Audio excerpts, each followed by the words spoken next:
This morning I'm on a bus trip down south.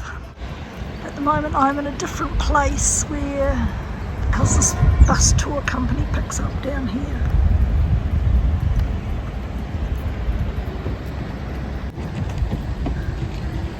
Different view, same time of day, no trains but we have boats. The noise in the early morning is the construction going on.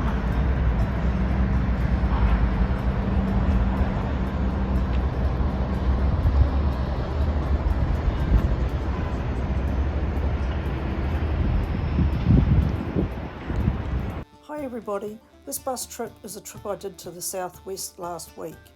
I went to Busselton, a winery, Cathedral Caves, Cape Leewin Lighthouse and Margaret River.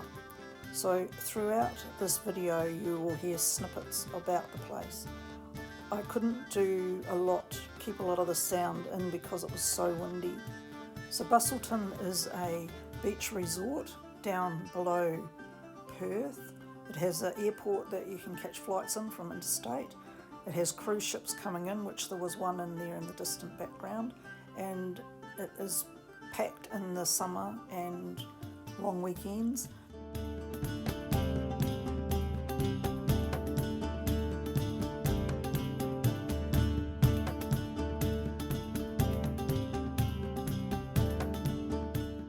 That is the jetty there. It's 2 kilometres long and you can walk right out to the end of it or catch the train out, which takes 45 minutes.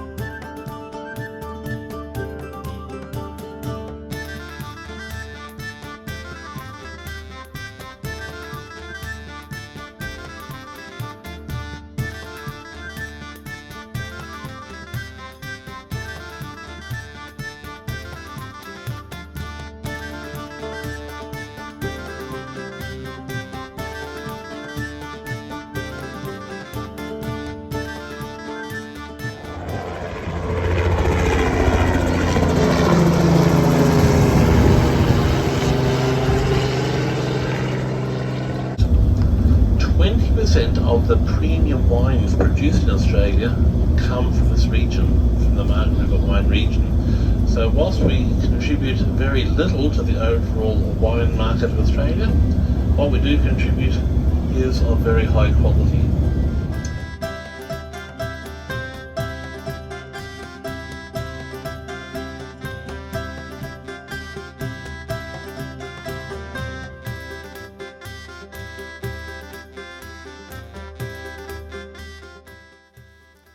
So this is the Black Brewing Company that we had lunch at, and then we could have a wander around the grounds.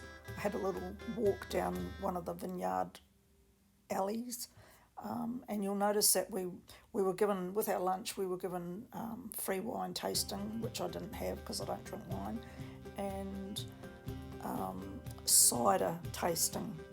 So the first cider was apple cider and I had it with lemonade and that was really nice. The second cider was a bit strong. A lot of the wineries have beautiful gardens and a lot of them have restaurants as well and a lake. I'm not sure what the lake's for, whether they get their irrigation from the lake or not.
Here we go. There's a picture of where we had lunch from the other side of the lake then.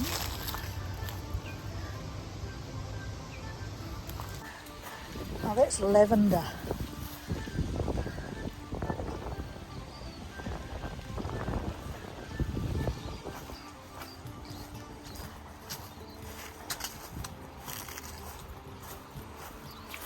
Dried grapes.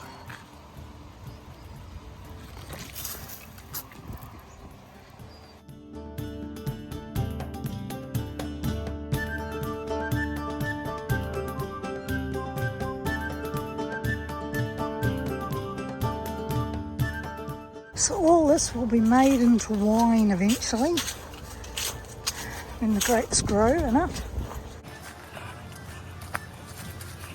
So I just think you could be drinking this somewhere in the world.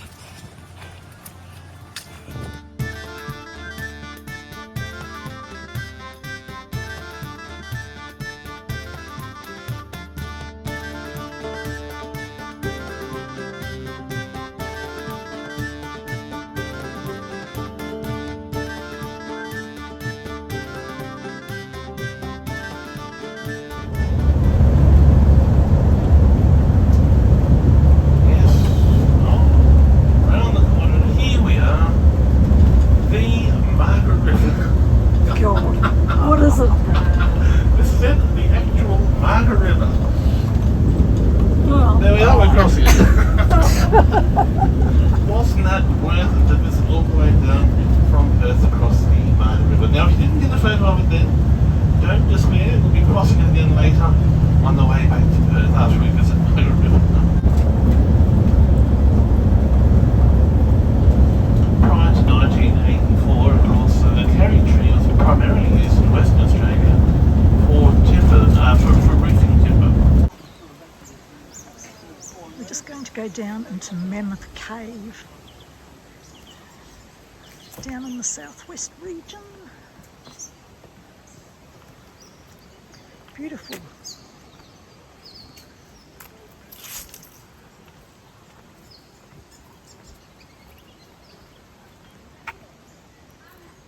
If you have a look around us, we've got these huge trees.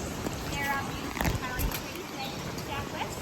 And these ones get to about 40 metres high. It's quite coastal and they're also growing in that limestone. So they sort of cap us about that height, but if you go further to say double that, 80 metres high. So they're incredible trees. Some of these are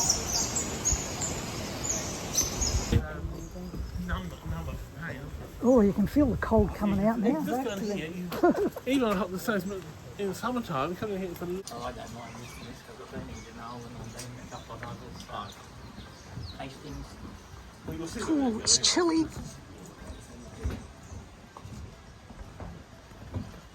I should have bought my short selfie stick. Then I wouldn't have been able to have to hold my phone.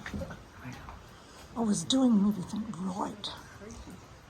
Maybe you're doing the right thing. And do you know the difference between a stalactite and a stalagmite?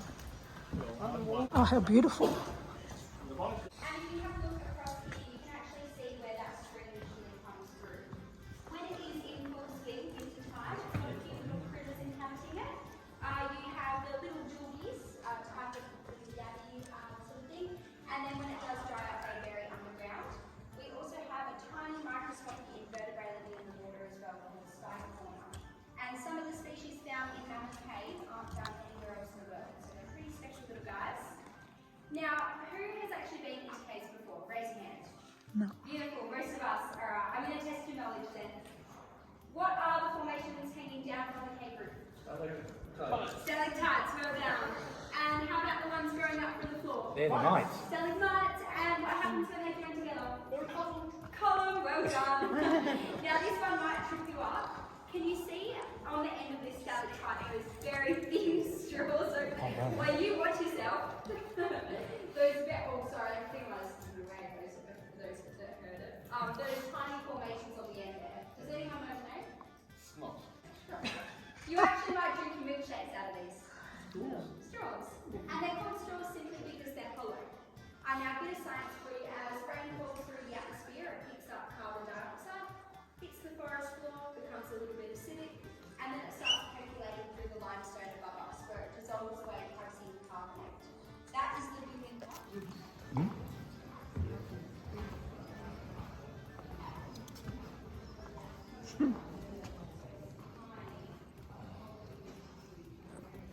Evan.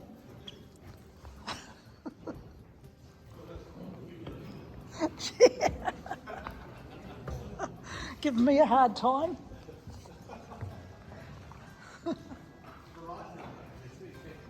It is, it looks really great on this video.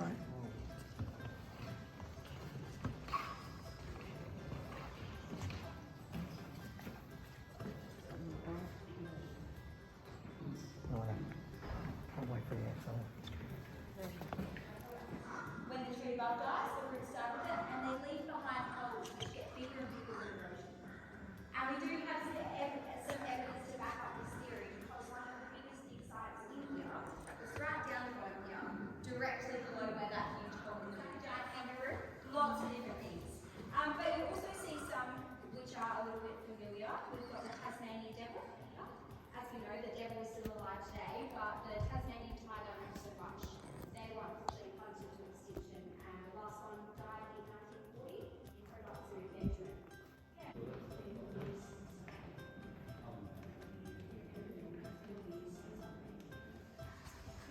So that was the Mammoth Caves that we've just been in. And now I'm walking back out. Have a little walk through the forest area.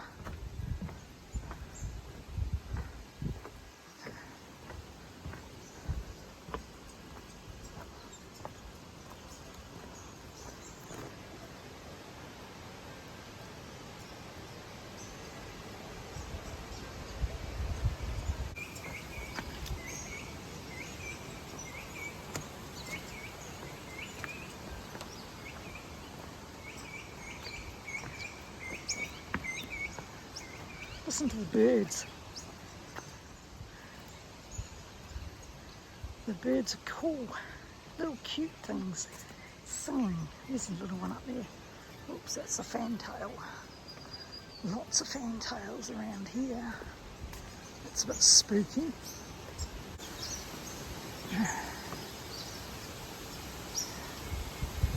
Ooh, 4 of them.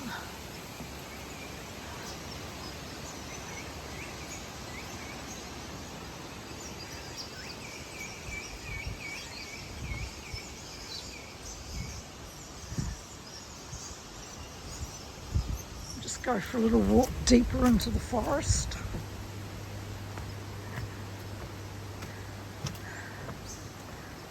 Just a little walk along here. I won't go too far. Have to watch where I'm walking.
Leewin lighthouse. It's only just reopened. It's just been refurbished and repainted, and had a new set of curtains. You like that? Yes, they had a lot of it painted and what have you. It's originally built in 1895. One of the tallest lighthouses in Australia, standing at 39 metres tall.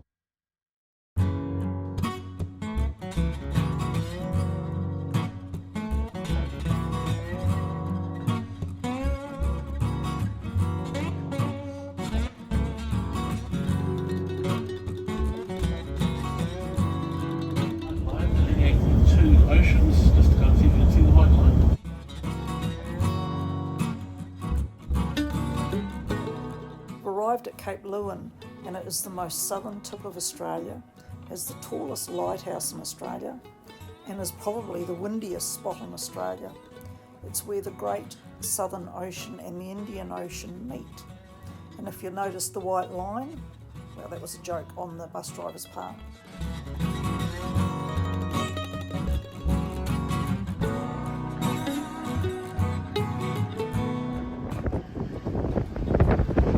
I have never felt it so windy as I am feeling it right now.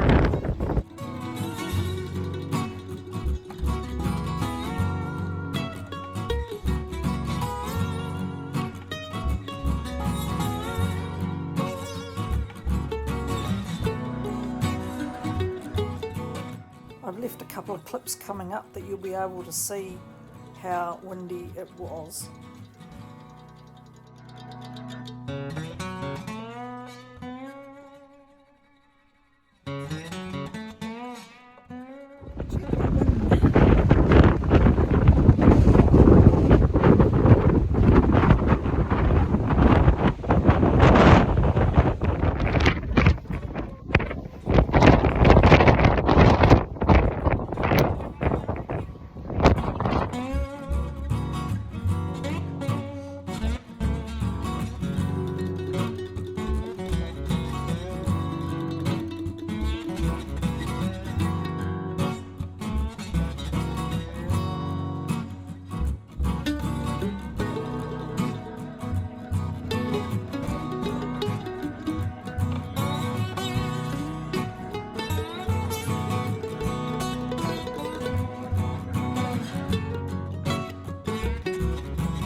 Our final stop was Margaret River, and that is another tourist town. There's a lot of people live in Margaret River, as well as it is the wine growing region of the southwest. So people spend their holidays and school holidays, weekends, long weekends, any time down here in Margaret River. Caters for all age groups, and there's all sorts of things going on in the region. They even have the surfing on the coast from here.